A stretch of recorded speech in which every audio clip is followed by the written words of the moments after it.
Hopefully, we all remember Marco Muzzo. He's that self-entitled Richie Rich drunkard who was recently sentenced to 10 years for killing 3 children and their grandfather. Apparently, those members of the Neville Lake family got in the way of Muzzo's speeding Jeep, and Muzzo's blood alcohol level was more than twice the legal limit. The end result was stomach-churning carnage.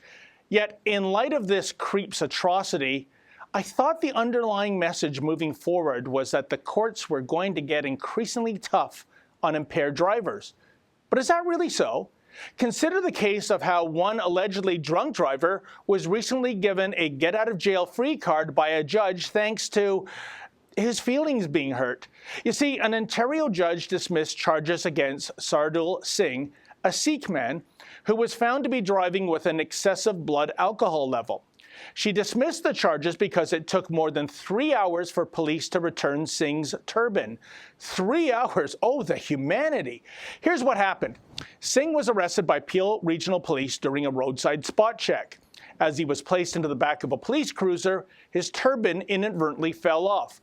An officer tried to put it back on immediately, but couldn't get it to fit. So it was that the turban wasn't returned to Singh until about 3 hours later, by which time he had been booked at the police station and ordered to provide a breath sample. But later on in court, Singh argued that his charter right to freedom of religion had been violated. He said he felt shameful to be seen without his turban. Now, while the Crown conceded that this was indeed a charter breach, the Crown also argued, rightly in my view, that there was no causal connection between that charter breach and the obtaining of the breath sample.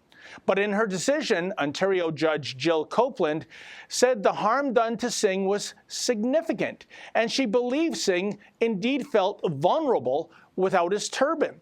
It was also noted that since 2012, the Peel Regional Police Service has followed a policy that states turbans can be removed for searches, but must be returned after the search is done unless the prisoner is suicidal.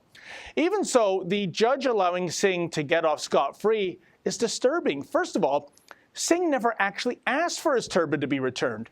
Now, one would think if someone was feeling vulnerable and humiliated because he was deprived of his turban, then he'd at least ask for the return of said turban.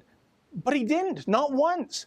So why do I get the feeling this whole vulnerable and humiliated shtick was cooked up by a savvy defense lawyer seeking to take advantage of a legalistic loophole?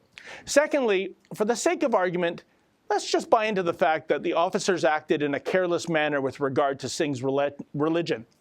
Let's even accept that a Sikh being separated from his turban is an all-out charter violation. Fine.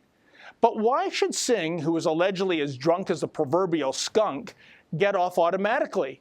Shouldn't the arresting police officers be punished by, say, way of suspension?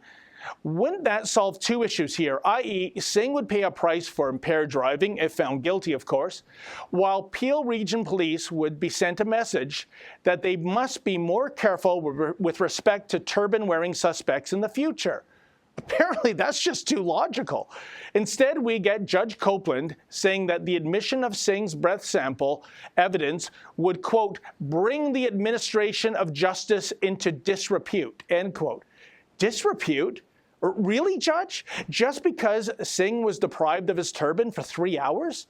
Well, what's done is done. Moving forward, let's all hope that Mr. Singh has learned his lesson and he remains sober behind the wheel of his truck. Because if he doesn't and he ends up causing a Marco Muzzo-style atrocity in the future, he'll surely be the one at fault. But I'd also say that there's a certain someone sitting on the bench who could be considered an accessory after the fact. For the Rebel.media, I'm David the Menzoid Menzies. Thanks for watching. Click here to never miss a Rebel update. Want even more of the Rebel? Well, click here to become a premium member.